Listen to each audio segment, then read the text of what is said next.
অতিরিক্ত বিদ্যুৎ বিলের বিরুদ্ধে এবং স্মার্ট মিটার সরিয়ে আগের মতো স্বাভাবিক বিল ফিরিয়ে আনার দাবিতে জেলা কংগ্রেসের কর্মকর্তাদের প্রতিবাদ মিছিল। প্রতিবাদকারীরা এদিন বিভাগীয় মন্ত্রীর কুশপুত্তলিকা দাহ করে প্রতিবাদ জানান।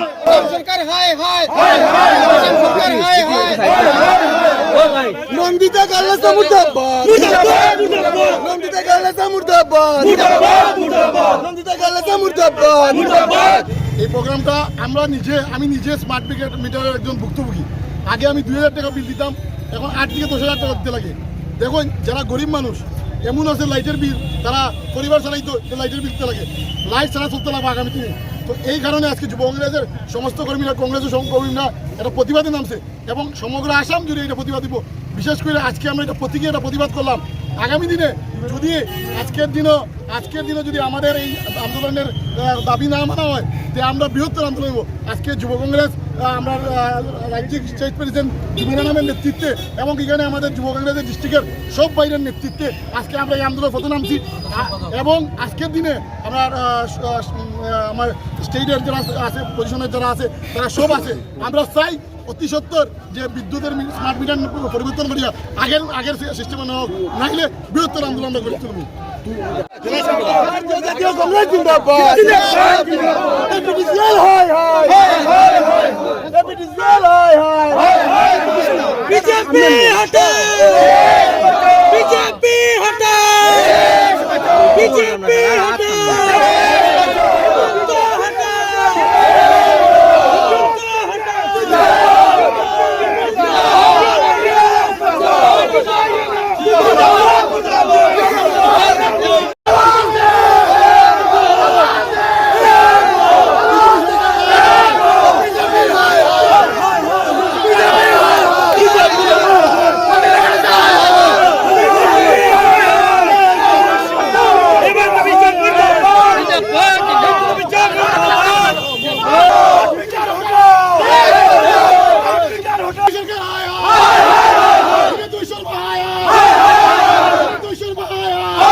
জিন্দাবাদ